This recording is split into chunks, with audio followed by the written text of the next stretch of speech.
આપણે બીજો એક સમ છે યામ ભૂમિતિનો. વર્તુળનું કેન્દ્ર 2-3 છે. AB વર્તુળનો વ્યાસ છે અને B14 છે. તો એ બિંદુના યામ શોધવાના છે. આપણે પહેલા એક સર્કલ દોરી દઈએ.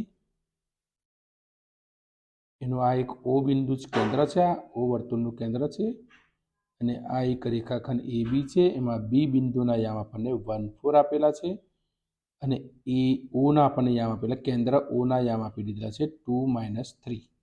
તો આપણે આ એ બિંદુના યામ શોધવાના છે. તો આને આપણે x1 y1 લઈ લઈએ. એટલે અહીં આગળ લખીશું કે ધારો કે એ x1 y1 છે. ચલો, ઓ એ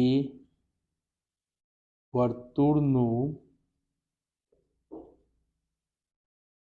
કેન્દ્ર છે.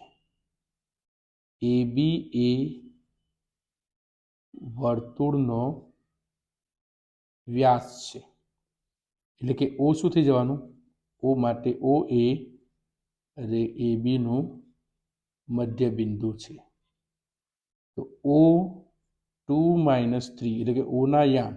હવે આપણે મધ્ય બિંદુની ફોર્મ્યુલા લગાડીશું અહીં આગળ કે x1 + x2 એટલે કે x1 + x2 એટલે કે x1 + 1/2 y1 + y2 એટલે કે y1 + 4/2.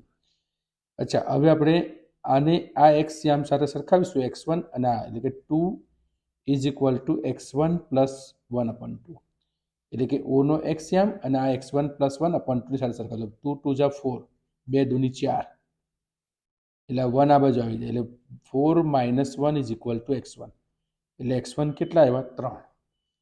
રાઈટ. હવે આપણે -3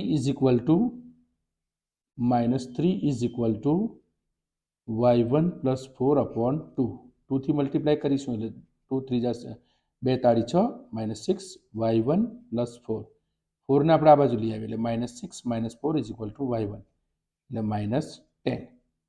એટલે આપણે જે x1 y1 શોધવાનું હતું કે બિંદુ એ ના યામ 3 - 10 છે. તો આ દાખલાનો જવાબ થયો.